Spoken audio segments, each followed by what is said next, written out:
Ժողովուրդ ջան, ինչպես մարդը վարվի փողի հետ և իր ունեցվածքի հետ։ Մեր կյանքի օրերի մի ահռելի ժամանակ անցնում է փողի մասին մտածելով կամ փողի հետ կապված հարցերի մասին մտածելով։ Եվ այսօր եկեղեցին մեզ սովորացնում է Աստծո խոսքով, թե ինչպես մարդը պետք է վարվի իր փողի հետ, ինչ է ասում Աստված փողի մասին։ Այսօր մեծ պահքի 4-րդ կիրակին է և եկեղեցին այն կոչում է անիրավ տնտեսի կիրակի։ Տեր Հիսուս Քրիստոսը երկու առակ պատմեց Ղուկասի ավետարանի 16-րդ գլխում, պատմելով երկու մեղավոր մարդկանց մասին։ Մեկը ճամփիկեսին խելքի եկավ ու սկսեց ճիշտ վարվել իր ձեռքով անցած փողի հետ։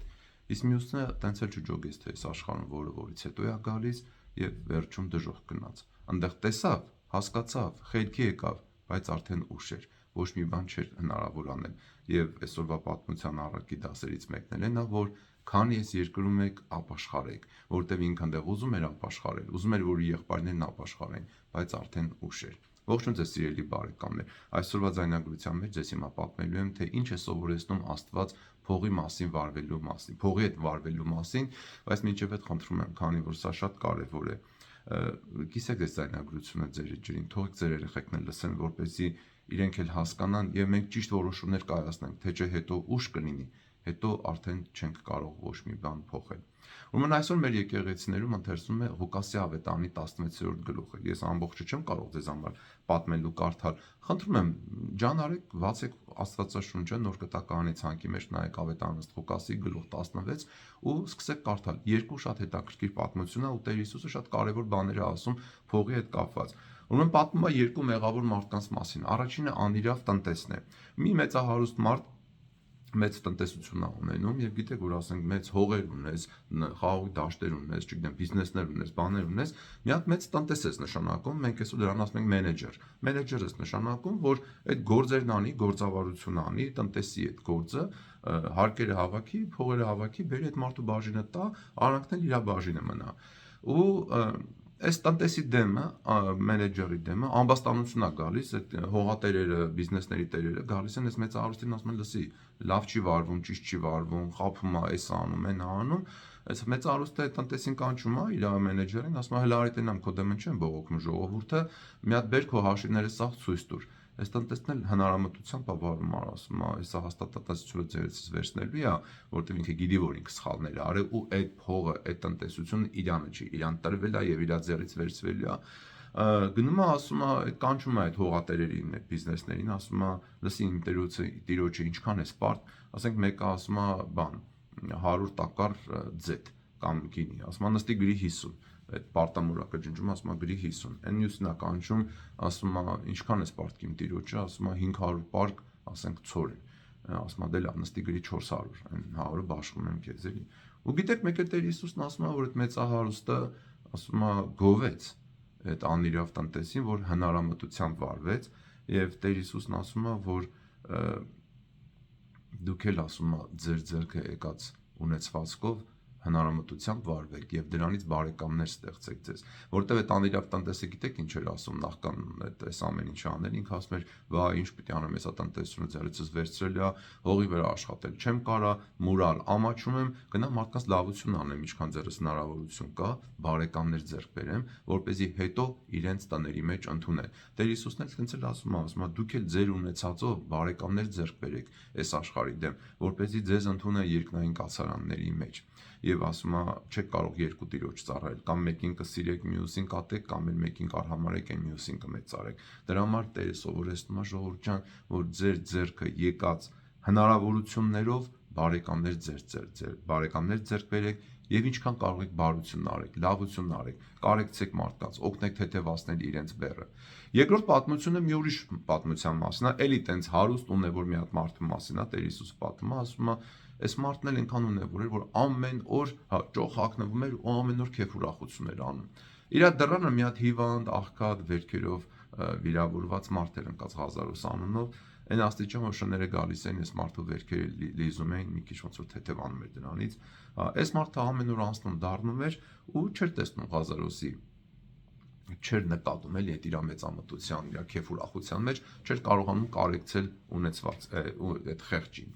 Եվ ասում է անցել ժամանակ Ղազարոսը տենց էլ իր տառապանքի ու աղքատության մեջ մեռավ, հարուստն էլ մեռավ, հարուստը գնաց դժոխք, Ղազարոսը գնաց մի հատ վայր, որ կոչվում է Աբրահամի գոգ եւ ասում անտեղ հանգստանում էր։ Ղազարոսը ասում է բան, մեկ էլ հարուստը հերվից դժոխքից աշկերը բարձրացրեց, տեսավ Աբրահամին ու Ղազարոսին, տեսավ, հիշեց, ճանաչեց ու ասեց հայր Աբրահամ, գոռում էր, ասում էր, ինչ կլինի Ղազարոսին ասա, թող մատը թաթախի մի հատ ջրի մեջ, մի կաթիլ գոնե ջուր հասցնի ինձ, այստեղ տոչորվում եմ դժոխքի մեջ։ Աբրահամն ասում է, որդյակ ասում է, հիշի, որ դու ես կյանքում փող ուներ, բան ուներ, մխիթարվեցիր քո համար, լավ, ամեն ինչ վայելեցիր, Ղազարոսը ոչ մի բան չվայելեց, դու էլ իրան տեր չկամնեցիր, այտենց չի ասում, բայց դա հասկանալի է, չէ։ Հիմա ասում է, ինչ ես ուզում, ասում է, Ղազարոսը այստեղ հանգստանում է, դու էլ այդտեղ ես։ Այս մարդն ասում է, լավ, ասում է,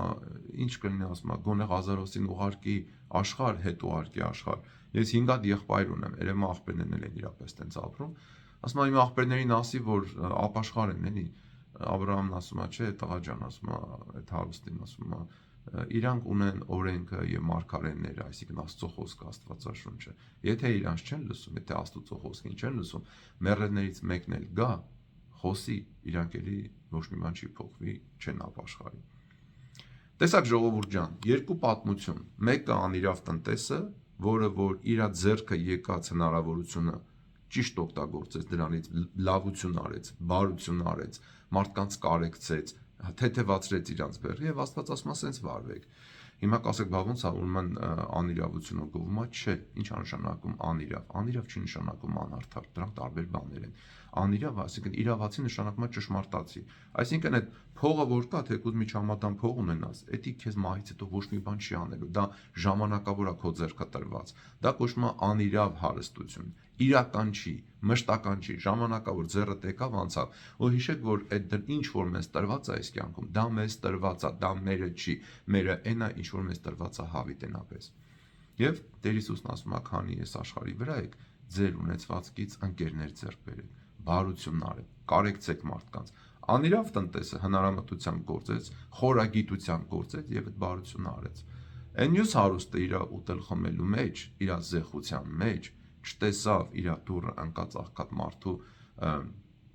տառապանքը, որն ասում է իր կրճոններից, այդ լավաշներից, բաներից, որ գցում էին դուրս, թափում էին, դրանից էր ուտում ու սնվում։ Դրա համար Տեր Հիսուսը ավետարանում մի այլ տեղ ասում է զգուշ եղեք, որ չզեխանաք, այսինքն զգուշ եղեք, որ ուտել խմելով չտարվեք, որովհետև ուտել խմելու մեջ մարդը թուլանում է, սկսում է հարբել, քեֆերիտ մեջ է ու ինքը չի տեսնում իր կողքը ապրող մարդու կարեկցանքը։ Գիտեք, այս վերջերս ես մի հատ կարճամետրաժ կինո նկար տեսա, հենց այս հարուստի մասին էր, աղքատ Ղազարոսի մասին։ Ու գիտեք ոնց էր նկարած, որ նայեք այս պատմությանը, ինքը ոնց որ թե այս մեր աշխարհի ասած վատ տղա չէր, գործեր ուներ, բիզնեսմեններ ուներ, հագնում կապնում էր, գնում էր ստեղեր անում, այնտեղ փողերներ հավաքում, բերում էր, սաղմա աղբերներ ուներ, հետո իրիկուն աղբերներին, իր բարեկամներին կանչում էր, տուն քեֆ էին անում մարդիկ։ Ոնց որ թե վատ բան չկա, չէ՞։ Բայց այդ քեֆի, այդ զեղության, այդ ուտել խմելու այդ վասքի մեջ ինքը ոչ Աստծո համար ժամանակ ուներ, ոչ էլ իր դուրը ընկած աղքատ մարդուն էր նկատում։ Լավ, ասենք թե ինչ որ պատճառով Աստծուն չես հավատում, բայց մեր շուրջը լիքը չունևոր աղքատ մարդիկ կան, չէ՞։ Բա դու չես կարող կարեկցես իրանց, բա դու չես կարողանում իրանց օգտակար լինես, բա դու չես ուզում իրանց բեռը մի քիչ թեթևացնես։ Դրա համար ժողովուրդ ջան, վերցրեք մի հատ էլ կարդացեք Ղուկասի ավետարանի 16-րդ գլուխը, չգիտեմ այսօր եկեղեցի գնացիք, պատարագին գնացիք, թե չէ։ Լավ չի, եթե չգնացիք, լավ է, եթե գնացիք ու երկյուղացությամբ ու հավատքով աղոթքին մասնակցեցիք, բայց մի հատ էլ կարդացեք, վերցրեք, եթե ծնող եք, մի հատ լավ բան արեք ձեր երեխեքի համար, իրենց մշտական հարստություն տվեք, վերցրեք, բացեք ավետարանը, Ղուկասի ավետարան գլուխ 16, ու սա կարդացեք այս պատմությունները ձեր երեխաներին, մի հատ եթե ընտանիքի հայր ես վերցրու բացի կարդա, ու մի հատ խոսացեք ընտանիքով, ասեք երեխեք ինչ ենք սովորում այս ամեն ինչից, որպեսզի մենք իմանանք, թե ինչպես վարվենք մեր ձեռքը եկած եւ մեր ձեռքով անցնող ունեցվածքի փողի ու հարստության հետ։ Եղավ ժողովուրդ ջան, դե լավ եղեք, Աստված օգնական,